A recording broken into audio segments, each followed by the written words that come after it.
be our guide. At nawa, Panginoon, sa aming pagtitipon ay pagkalooban niyo kami ng inyong pagtatanggol mula sa gawa ng mga masasamang tao at masasamang espiritu. Ganon din, Panginoon, may you protect our loved ones who are not with us right now.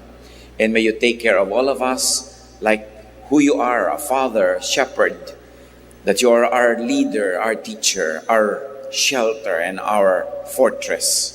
Nawa, Panginoon, sa aming pag-aaral, bigyan niyo kami ng insights. Give us wisdom to apply to daily life these lofty, these noble, and beautiful ideas. Lead us, teach us. In the name of Jesus, our teacher and healer, we pray. Enjoy what you have.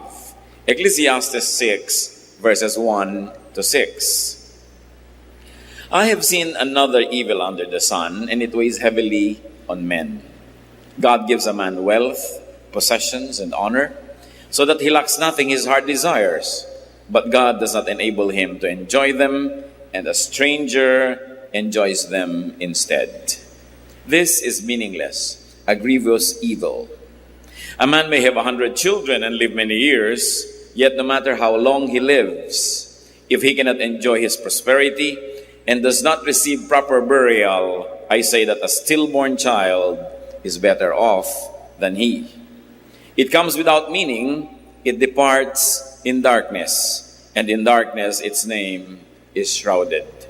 Though it never saw the sun or knew anything, it has more rest than does that man, even if he lives 1,000 years, twice over, but fails to enjoy his prosperity. That's a problem with men, as Solomon has observed it. And he asks, do not all go to the same place? Maraming mga pag-aaral na ginawa itong si Solomon sa buhay, nire-review niya, at nung sinulat niya itong ating binabasang aklat, siya ay nasa advanced years na ng kanyang buhay. Kaya finilter na niya ng mga maaalala niya ang lahat ng mga naganap, natutunan na niyang kuhanan ng moral lesson ng mga causes and effects ng kanyang buhay, at ito ang idinadagdag niya na kaalaman tungkol sa buhay. It's not the having, but the enjoyment of what one has that counts. Baliwala naman kung napakarami mong mga ari-arian, hindi mo naman na-enjoy. Baliwala kung ang dami mo naipundar, ang dami mong naipon, pagkatapos hindi ka naman nabigyan ng pagkakataon na lasapin ang saya, ang sarap, ang kasiyahan na ibinibigay ng mga bagay na yan.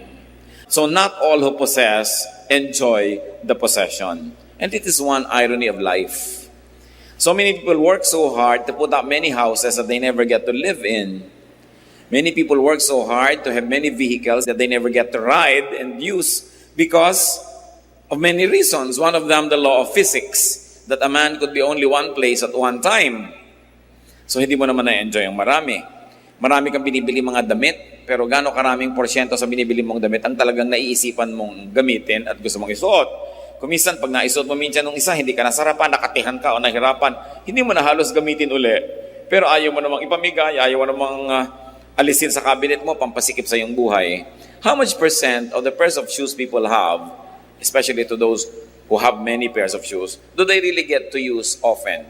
So sabi, ang dami-dami ng taong pinagsisikapan, pinupundar, pero hindi naman niya ito na-enjoy. And what is the lesson that Solomon is trying to teach us? Enjoy what you have. So you must survey your surroundings, inventory your possessions, and enjoy them all. Isang mahalaga na apat natin nakikita na bubuklat. Subukan nyo magbuklat kayo ng mga cabinet, marirealize, ay may ang ganda pala akong panyo dito, ay may maganda pala akong pamaypay, may maganda pala akong ganun, pero hindi ginagamit. Kasi baka maluma, baka basira, kasi maganda. Pero naluma na ng naluma, at kung hindi man yun ang naluma, kayo ang naluma. No? Kaya mamaya, hindi nyo na rin yan nagamit.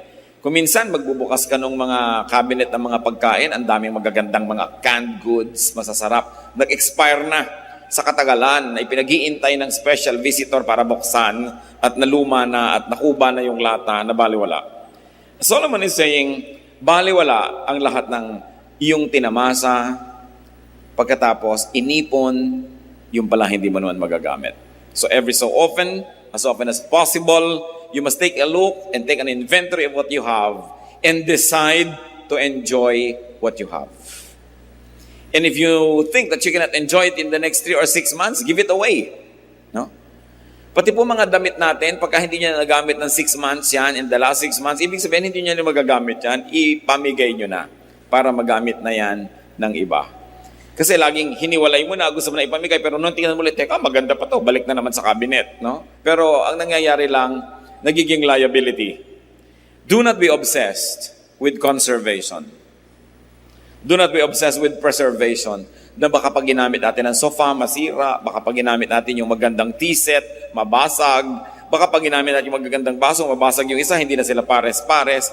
Kasi kung nabasag, kung nasira, naluma, sa paggamit, sulit yon.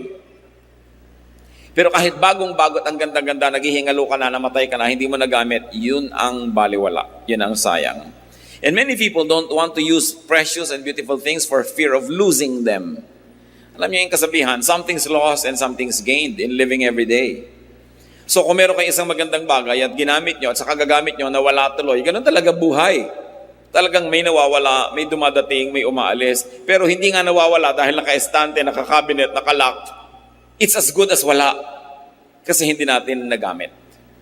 Ang daming mga tao, ang dami nilang Bibles. Pagkaraw naming Bible, pero isa lang naman ang ginagamit nila, you give it away so that people will have good use for your Bibles. Except if you're a scholar and you're always wanting to refer to different versions, but give them away. Ang dami nating gamit, kahit tayo tinatawag na mahirap o hindi tayo mayaman, ang dami pa rin nakatago. Ang gagandang mga panyo, mga bordado, hindi na nagagamit kahit kailan. Yung pala hahawakan niya pagka siya'y nakaburol, ay, ang ganda ng panyo ng patay. So, gamitin. Do not be obsessed with fear of breaking things. Ganun talaga, things get broken. Parang natatakot ka palang mabalian, so hindi ka na nag-sports. Natatakot ka palang malunod, so hindi ka na lumangoy o nag-swimming. Natatakot kang bumangga yung sasakyan, so hindi ka na umaalis ng bahay. Dapat ang tao na bubuhay siya ng buong buhay, ginagawa niya lahat ng pwede niyang gawin para makaiwas siya sa mga sakuna at ipinapasa Diyos na niya yung resulta nun. But go on living, because life is short. As we have been told that life is 70 years. And if one was very healthy, probably 80. Pero hanggang doon pa rin yun, maiksi yun, kaya hindi dapat sinasayang ang mga sandali. Karamihan, itinuturo sa mga pulpit na tulad nito, sa mga religious gathering, na lagi na lang magtiis ka, magtipid ka, pero hindi yun ang nakikita natin talaga itinuturo sa Biblia, lalo ni Solomon. Because God likes us to have a full life. Life is a gift from God. It is not a problem to be solved. It is a gift to be enjoyed. And a very high level of spirituality is to find the maximum enjoyment in life that God has pre-designed and God has preordained for His people to enjoy. Hindi naman tayo nilikha ng Diyos para parusahan o torturen. Nilikha niya tayo para lasapin natin ang kanyang kabutihan at ang lahat ng kagandahan ng kanyang loob. Of course, things will wear out, things will depreciate, things will fade and tarnish, even disintegrate. But if that happens, while you are deriving enjoyment and satisfaction from those things, then they would have served their purpose. Basta gamit, ang gamit, sulit. Pero kung hindi nagagamit, baliwala. Bibili ng pagkaganda-gandang sofa, tatakpan ng plastic, at nakaupo sila lahat sa mga bangko, nakaupo sa tabo, sa lata, sa lalagyan ng floor wax, no? Dahil ayaw gamitin ang sofa. Meron ang ganda-gandang kusina, tapos nandun sa dirty kitchen gumagawa. Ano, sasambahin mo, sabi, good morning kusina, ayaw kitang galawin, no? Gagawa ng mga magagandang mga ilaw, tapos ayaw pasindihan. Bakit pa? No? So, kailangan ang tao nagpapasalamat sa Diyos. At isang paraan ng pagpapasalamat is to enjoy what God gives us. Parang kayo, pag nagregalo kayo sa isang tao, ang gusto nyo makita, ginagamit niya yon. Hindi itinatago lang niya sa estante. Ako meron isang tao na tuwing Pasko nireregaluhan ko noon, ngayon tinigilan ko na kasi hindi ko nakikita ang ginagamit. Nakalak lahat sa cabinet. Sayang lang. Baliwala. Sumusulit lang yan pag ginagamit. At kung nasira, nawala, habang iniingatan mo naman ang nangyari yon, edi get on with life. But ang mahalaga na enjoy mo yan. Ecclesiastes 6:7-9. All man's efforts are for his mouth, yet his appetite is never satisfied. What advantage is a wise man over a fool? What does a poor man gain by knowing how to conduct himself before others?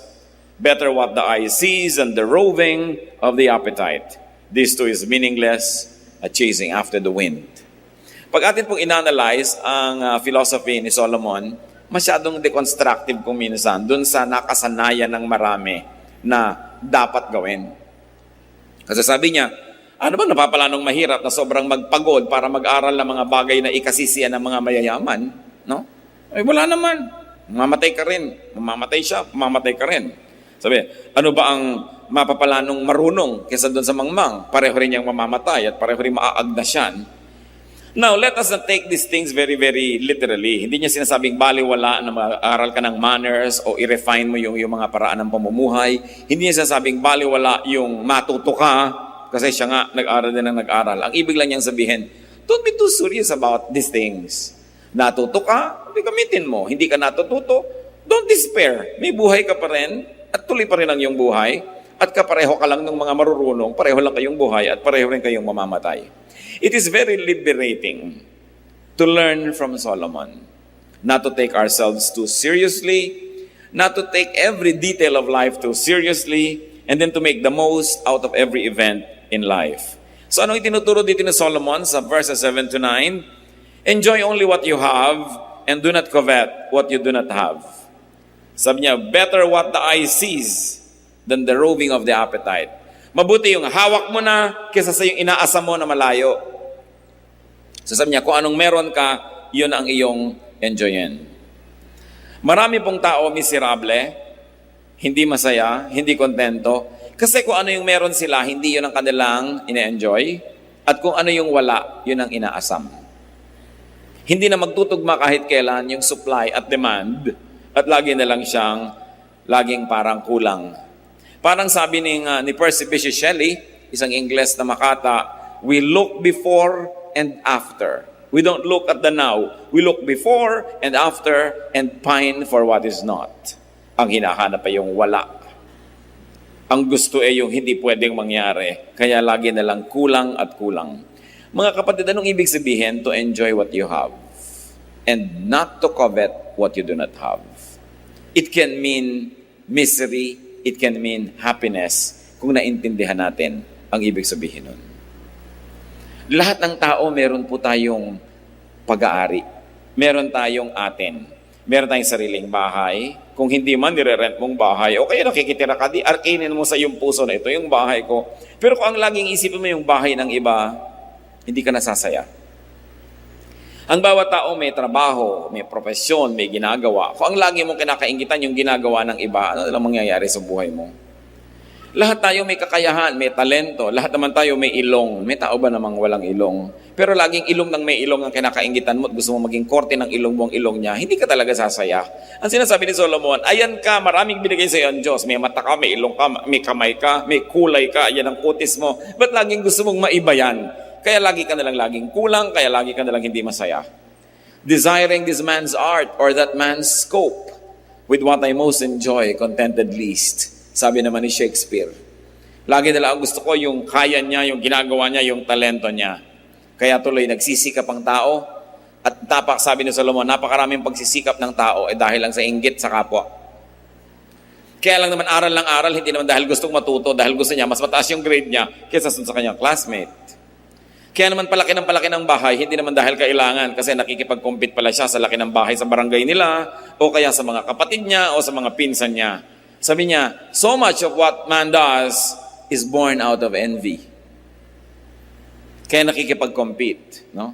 Tama na sana yung kanyang waistline, pinapaliit pa kasi nakikipag-contest pala siya sa isang mas maliit naman yung baywang. Hindi ka natitigil dahil sabi nga sa Desiderata, there will always be the greater and the lesser person than yourself. So what is important is for you to be at peace with yourself. Ito yung height ko, di ito. Ito yung weight ko. What I'll do is I'll do my best so that I'll be healthy, pero kung talagang doon na lang, di ito ako. Ito yung kulay ko, ito yung buhok ko. Kaya napakaraming tao nakakalbo. Sa dami na nang inilagay ng mga asupre sa ulo para mag-straight ang hair. No? Kung kulot ka ba, di kulot. Marami ka pang mahuhuling insekto. Bakit laging kailangan iba? No? And because of the evils of advertising that forever makes you unhappy with yourself, forever making you covet what other people are and what they have, then people end up being unhappy. So do not covet what you do not have. Ecclesiastes 6:10-11. What exists has already been named, and what man is has been known. No man can contend with the one who is stronger than he. At sino yung nire-refer dyan na stronger? Ang Diyos. The more the words, the less the meaning. And how does that profit anyone? So what is Solomon trying to say? That life has been pre-designed. Huwag ka na makipagtalo na may gravity. Meron talaga. No? Eh di ba ang laging ginagawa ng mga beauty products? Defy gravity. No? Paano ka magwawagi? Ay talaga namang may gravity. No? Lagi na lamang na yung araw ginagawa mong gabi, yung gabi ginagawa mong araw, wala nang tugma. Laging lihis.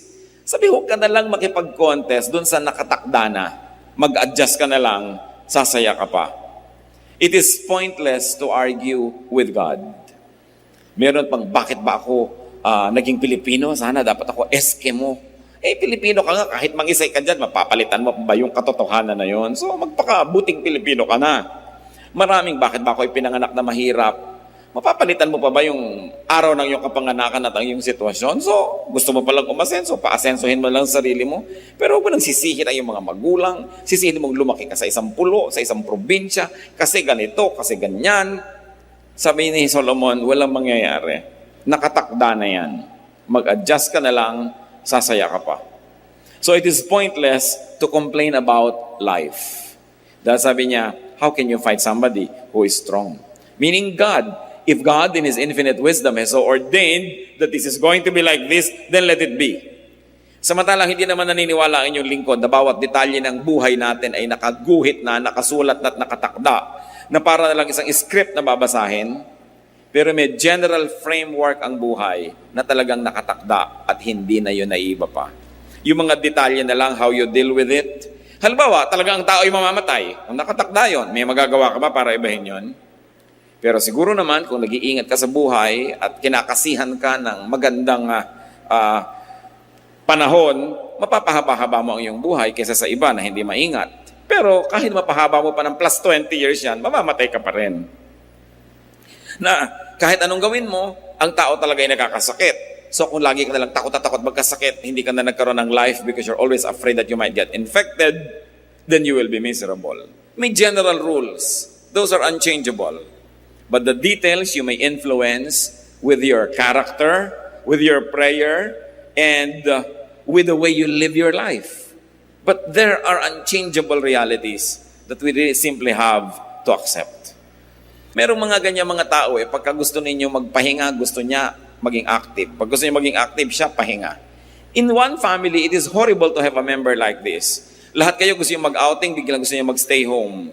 Yung kung kayo north, siya south. Kung kayo east, siya west. Laging kalaban ng kalaban ng kalaban. There's always contention, there's always stress, and there's very little relaxation and happiness.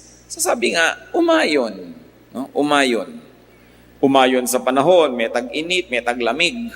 Mga Pilipino lang ang init. Para naman bago ng bago, dito ka na nga lumaki, dito ka na tumanda, naninibago ka ba na mainit pag tagaraw?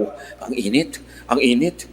Talagang ganun, mainit nga dito Mabuti ka, mainit dito sa atin. Yung ibang tao namamatay naman sa lamig sa ibang lugar. No? So, laging baligtad. Alam niyo ba na isa sa mga pinakamabiling tsokolate sa Amerika na tinatangkilik ng mga Pilipino? Choknat. Nung nandito sa Pilipinas, walang inasam kundi kumain ng mga Western products sa tsokolate. Mga nasa Amerika na, choknat ang pinagkakaguluhan. Skyflakes. Pinagkakaguluhan yan, sa mga tindahan ng mga Philippine food sa Amerika. Kung ba't nung nandun, ang inaasama yung pagkain dito, nung nandito, ang inaasama yung pagkain doon, kaya hindi na kahit kailan mag-swak. Pagka nagdito at nagbabakasyon, ay sa Amerika, ganito, mabuti pa sa Amerika, mabuti pa sa Amerika. Pero pag nandun pa sa Amerika, ay, alam mo sa Pilipinas, ganito, ganon. Kahit saan na lang siya lumagay, hindi siya masaya. Dapat pag binuksan mo ang iyong maleta, isang araw ka nang nandun, treat it as your home and make it your home. Adjust. People who adjust become happier. And Solomon says that the more argumentation, the more philosophizing, the less sense. So the silence of the wise is more enriching than the speech of fools. Binanggit niya yan. The foolish are always talking. They're always complaining. Silence is a speech. Kaya even the silence of God can be the answer to our prayers. It's already the answer. Silence. Pagka tayo may mga tinatanong, hindi sumasagot. Huy, sumagot ka. Silence is the answer. No? Nagte-text ka sa tao, hindi ka sinasagot. Ba't di ka sumasagot? Gusto mo sabihin, yung hindi ko pag-text sa'yo, yun ang sagot ko, ayoko makipag-text sa'yo. Yun ang sagot. Hindi mo ba kayang maintindihan yung silence? When yet Solomon is saying, people are always talking, and fools are always displaying their ignorance by talking a lot. And especially when you talk against life. When you talk against who you are. Tayo mga Pilipino, mahilig pababain ang sarili natin. Laging talking against Filipino-ness, against our culture, against our country. So anong nangyayari? May nasasolve ba tayo? Wala din. Dahil may kapangyarihan po yung spoken word. It is very mysterious, but usually what you always say, begin to happen. Kaya kung ano yung gusto natin mangyari, yun ang sabihin mo. Kung gusto mong yung anak mo ay sumipag, laging, ang sipag ng batang ito. Masipag yan. Ang sipag yan. Hindi lang sabihin, batang yan tamad. Lalong nagkakanatamad-tamad. No? Pagka sinabi mo, mahirap kasundo yung biyanan ko, ang hirap talaga. Ako, mahirap maugali niyan. Lalong lumalala. Isang hiwaga yan na dapat nating sigurong arukin at pag-aralan, the power of the spoken word. Sa bagay, hindi naman katakataka. Kasi ang Diyos nga, sinabi niya, let there be light. Nagkakalight. No? Let this happen. And nangyayari. We were created in God's image. So mahirap bang ma-connect na may kapangyarihan ng ating salita? So, talk positive. No? Instead negative. Because what we say have a mysterious way of becoming real in our lives. Then, verse 12 of Ecclesiastes 6. For who knows what is good for a man in life? During the few and meaningless days he passes through like a shadow, who can tell him what will happen under the sun after he is gone? Itinatanong ni Solomon, sino nga bang nakakaalam kung ano ang mabuti para sa tao? Sino ang makakapagsabi kung ano ang mabuti para sa kanyang kapwa?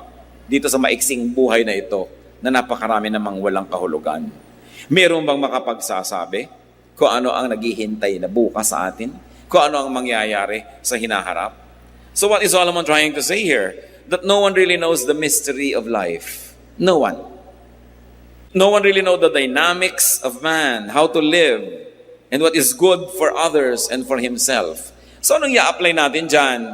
Talagang kani-kanyang aral, kani-kanyang trial and error ang buhay. Pati pagpapalaki ng mga anak, wala yung formula. Alam nyo yan, kayong mga nakapagpalaki na. May pinalaki kayong anak sa higpit. Hindi nag-work. Meron naman kayong pinalaki sa luwag. Hindi rin nag-work. May pinalaki ka sa layaw, may pinalaki ka sa tipid. Wala kang makitang rule how to raise children. Why? Kasi kahit pare-pareho ang policy mo sa iba't iba mong anak, iba-iba ugali niyan. O kaya iba-ibahin mo naman yung policy mo, iba-iba pa rin yung ugali nila, hindi mo na mahanap. Kaya meron, huy, bakit ang luwag-luwag mo? Nasubukan ko na yung mga panganay ko, ang higpit ko, ayan ang mga nangyari. Hindi rin nag-click. Sinasabi ni Solomon, walang nakakaalam niyan. At ano ang application sa ating buhay, mga kapatid? Huwag kayo masyadong umasa sa mga expert na akala mo alam nila ang gagawin nila sa buhay. At huwag din tayong laging tinuturuan natin ng kapwa kung anong gagawin. Malay mo talaga kung anong dapat gawin. Alam mo ba talaga?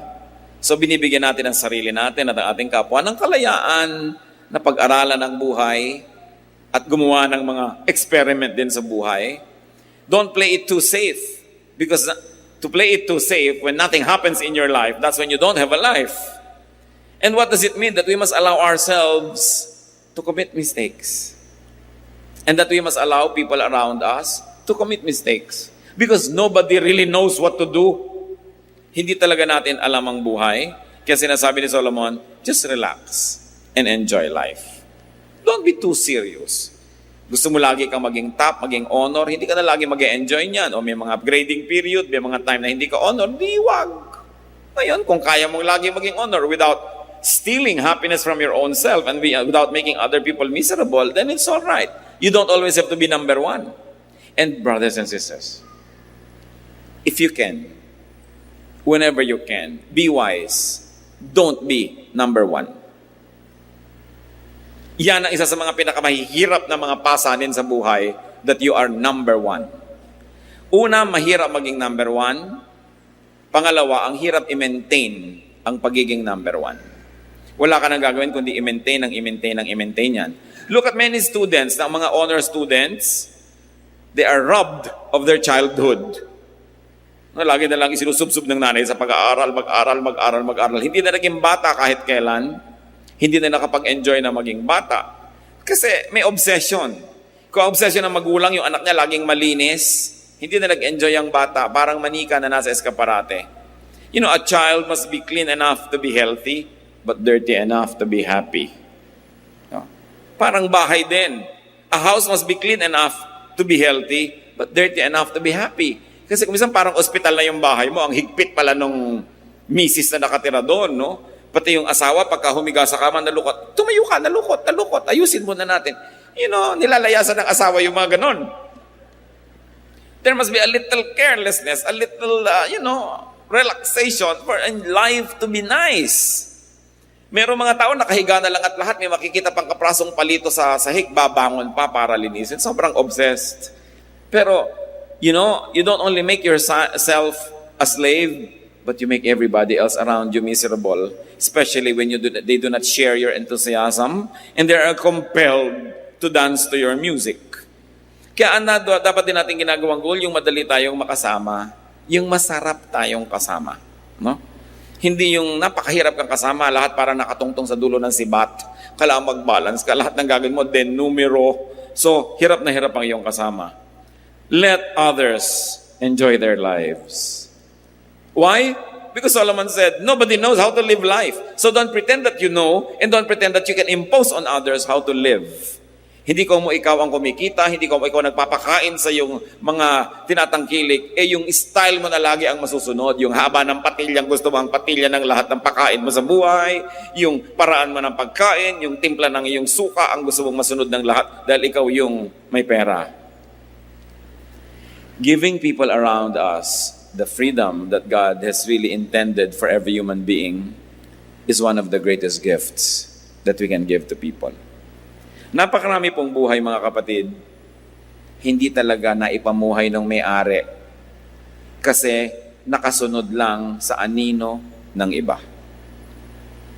Lalong-lalo kung meron tayong tatay o nanay o lolo o tita na very domineering and they also happen to be economically powerful, many lives are never lived.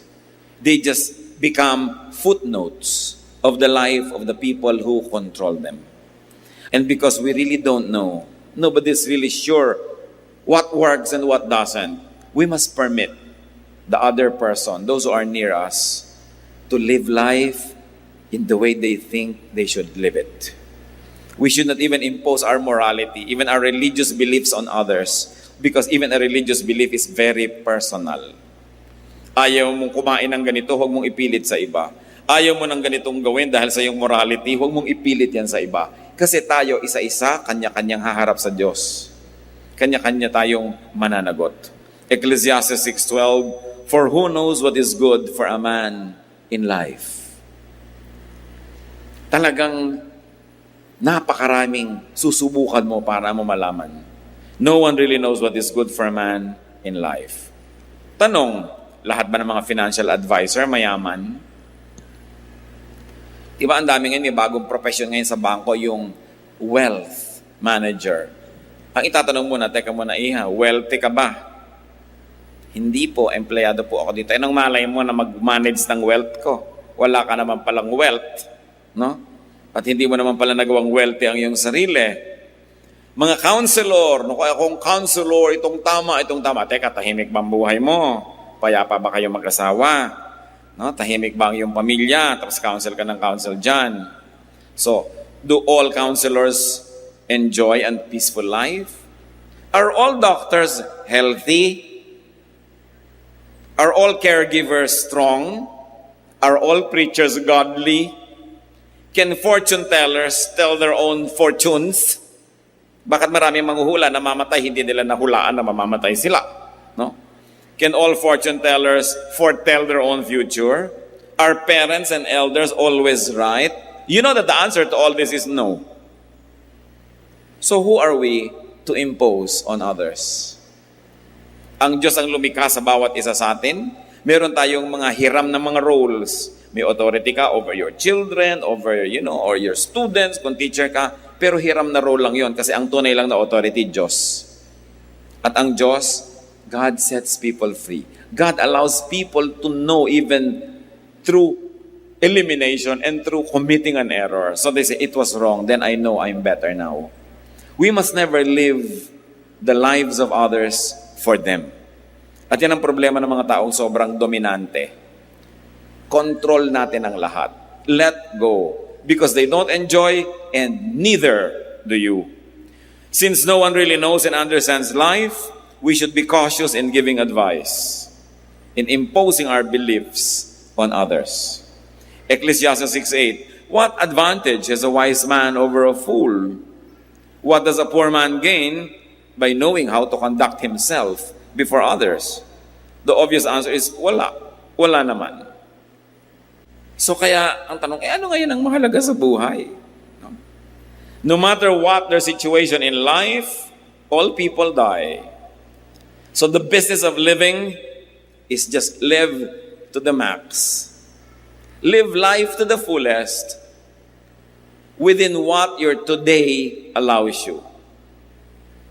As we have always said, today is called cash. Tomorrow is only a promissory note. You don't know kung funded yan. You don't know if it will be good. So don't fail to enjoy today. Live your life and let others live theirs. Die when you have to die, but live while you're alive. Habang kaya nyo maglakad-lakad na kayo kasi hindi naman laging kaya nyo yan eh. No? Ang dami ko nang nakita mga turista sa iba't ibang panig ng mundo. Pagkatatanda na, talagang halos gumapak na lang sa 3 hakbang, halos hindi na maka-enjoy, noon pa nila naisipang mag-tour. Because one of the ironies of life is, retirement money nila yon, hindi naman ibibigay sa kanila habang malakas pa sila. So you see, yung mga biro ng buhay, kung kailan ka nabigyan ng pera, yung hindi ka na makakagalaw, so dapat minamaximize natin habang tayo may lakas. Habang tayo may kabataan na lalalabi sa ating katawan, i-maximize nyo na yung pwedeng gawin. Because you are not sure if your strength will stretch together with your years. Kaya sayang yung, hindi ko pa ito nagawa noon, hindi ko pa nagawa. That's why we counsel young people not to marry very early. Kasi pag nag-asawa ka, lalo nagkaanak ka na, ang dami mo nang hindi magawa eh. No? Na dapat sana, do sa edad mo na yun, nagagawa mo pa. Kaya nasisira kung napakaaga kung minsan ang nagiging mga pag-aasawa, lalo't wala namang maraming pera. Live while you are alive. Kung atin pong kukuhanin yung central teaching ng Ecclesiastes, yun eh. God gave you life, live it to the fullest. Don't let others live it for you, and don't live their lives for them. So what do you have that you do not enjoy? Dapat siguro balikan natin yun. Ecclesiastes 6:9, better what the eye sees than the roving of the appetite. Mas mabuti pa yung nasa sayo kahit konti kesa yung malaki pero hindi naman sayo at inaasam mo lang. Ang ibig sabihin itong si Solomon. Mag-review tayo mga kapatid. Anong meron kayo na hindi nyo na-enjoy? Maaring mga material possessions, maaring talent or skill, maaring friendship and social skill, kasi hindi pwedeng walang-wala ka. Laging meron ka. May kaibigan ka, may kakilala ka, may kakayahan ka, may talent, meron kang damit, meron ka sigurong bahay, kung ano man yon. Pero isang pagtataksil sa kabutihan ng Diyos na yung meron tayo, hindi natin ma-enjoy. Pagkatapos, aasam-asam ka doon sa nasa iba at wala ka. Baligtad. At ito pong Ecclesiastes 6:9 na ito, napakalinaw sa contemporary English version. Sabi, it is better to enjoy what we have than to always want something else, because that makes no more sense than chasing the wind. Aming Diyos, kami po ay nagpapasalamat dahil marami kayong binibigay sa amin. Kung kami binigyan mo ng anak, salamat. Kung kami binibigyan mo ng asawa, salamat.